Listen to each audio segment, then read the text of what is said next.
উত্তর ২৪ পরগনা জেলার বারাসতে রবীন্দ্র ভবনে রাজ্যের শিক্ষামন্ত্রী ব্রাত্য বসুর অনুষ্ঠানকে ঘিরে ধুন্ধুমার কাণ্ড। বুধবার বারাসত রবীন্দ্র ভবনে উত্তর ২৪ পরগনা জেলার প্রাথমিক শিক্ষা সংসদের উদ্যোগে একটি অনুষ্ঠানের আয়োজন করা হয়। সেখানেই প্রধান অতিথি হিসেবে উপস্থিত হওয়ার কথা রাজ্যের শিক্ষামন্ত্রী ব্রাত্য বসুর, কিন্তু শিক্ষামন্ত্রী পৌঁছানোর আগেই দুপুর ৩টে নাগাদ কয়েকশো টেট উত্তীর্ণ ছাত্রছাত্রী রবীন্দ্র ভবনের সামনে মিছিল করে এসে বিক্ষোভ দেখাতে থাকে। দুপুর ২টো নাগাদ আন্দোলনকারীরা বারাসত রেল স্টেশনের প্ল্যাটফর্মে জড়ো হন। সেখান থেকে পুলিশের চোখে ধুলো দিয়ে ঘুরপথে মিছিল করে।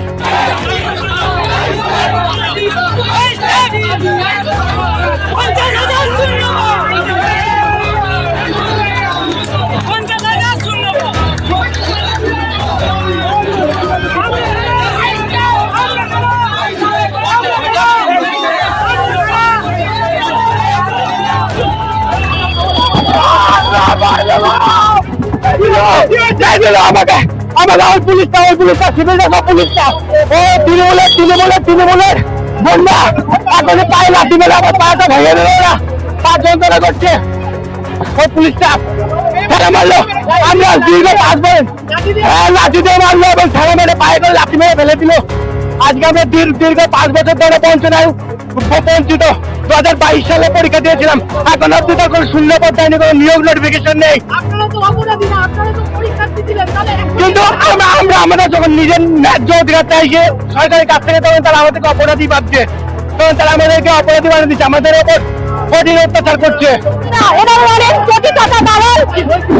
আমার গায়ে একটা ফেলে ছুটি হাত দিয়েছে, আমি সেটার প্রতিবাদ জানিয়েছি বলে ওনারা জোর করে আমাকে তুলে নিয়ে যাচ্ছেন। আমার একটা ফেলে আমার গায়ে হাত দিয়ে প্রোগ্রাম চলছে, কিন্তু আমরা আমাদের কাছে যা ইনফরমেশন আমরা ওনার সাথে কথা বলছি, কিন্তু যদি শিক্ষামন্ত্রী আসেন সেক্ষেত্রে তো উনি ঢুকতে পারবেন না। উনি এখানে আসছেন, উনি ইউপিতে আছেন, উনি এখানে নেই, অ্যাভেলেবেল নেই, ওনার আসার কোনো এখানে এখন আপনারা কি করবেন? আমরা কথা বলছি, ওনাদের কি সমস্যা কথা বলি, আমরা কথা বলে দেখছি। আমি যদি ওদের সাথে কথা বলি, ওদের যদি কেউ আসে কথা বলতে, আমরা কথা বলবো, কেন ওরা চাইছে আজকেই নিয়োগ প্রক্রিয়া দেবো। সেটা আমি অথরিটি নয়, আমি কি ওটা উত্তর দিতে পারবো? আমি ওনাদের সাথে কথা বলতে পারি, আমরা কথা বলছি।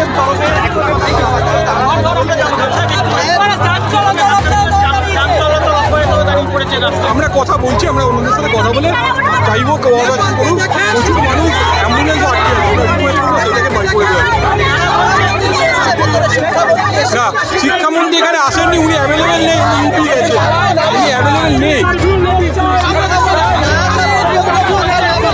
উনি এখানে অ্যাভেলেবেল নেই ভাই। ভুল ইনফরমেশন আছে, আমরা কথা বলছি। হ্যাঁ, এটা আমরা কথা বলবো না স্যার, তবেই বলতে পারি, কথা বলতে দিন প্লিজ।